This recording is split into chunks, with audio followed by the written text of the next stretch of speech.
এই নিমকি আজকের মাছগুলো তোর মতোই বেশি কিউট তাই না? সব সময় মাছগুলোকে খাবার দেবে। ওরে বাবা, আজকে তো ম্যাম অনেক সুন্দর সুন্দর মাছ এনেছে, দেখতে কত সুন্দর লাগতেছে। হ্যাঁ, একটা মাছ তো লাফ দিয়ে মাটিতে পড়লো।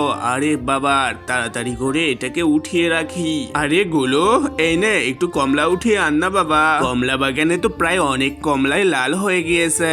আচ্ছা, ম্যাম যেহেতু এক ঝুড়ি নিয়ে যেতে বলেছে, পুরোপুরি এক ঝুড়ি পেরে নিয়ে যায়। তাড়াতাড়ি করে যায়, বাসায় যায়। এগুলো একটা কমলা দে না রে। কেমনটা লাগে, ও আবার কমলা চাইতেছে।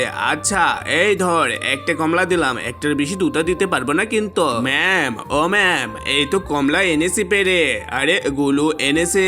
এই ঋতু, এই নো বাজার খরচ, তুমি যা যা আনতে বলছিলে সবই এনেছি। সারাদিন সবাই অনেক বেশি কাজ করেছে, তাড়াতাড়ি মাংসগুলো রেডি করে রান্নাটা শেষ করে নে। কিরে গুলো, কখন চাইলাম ঝুড়ি, এত লেটে কেন দিলি? কমলার সোপাগুলো রোদে দিই, এগুলোও খাওয়া হয়। দেখি তো রান্নার কি অবস্থা। রেতো, এই নাও একটা কমলা খাওয়াই তোমাকে। যাও দুষ্টু, তোমার এখন আমার ডিস্টার্ব করতে হবে না, আমি রান্নাটা শেষ করি। রান্না প্রায় শেষের পথে। এইগুলো রাজু, চলে আসো। এই চল চল, খাবার হয়েছে। এই নে গুলু, তোর পছন্দের খাবারটা তুই খেয়ে নে। আরে বউ আমার, তোমার হাতে জাদু আছে, এত সুন্দর রান্না করো কিভাবে?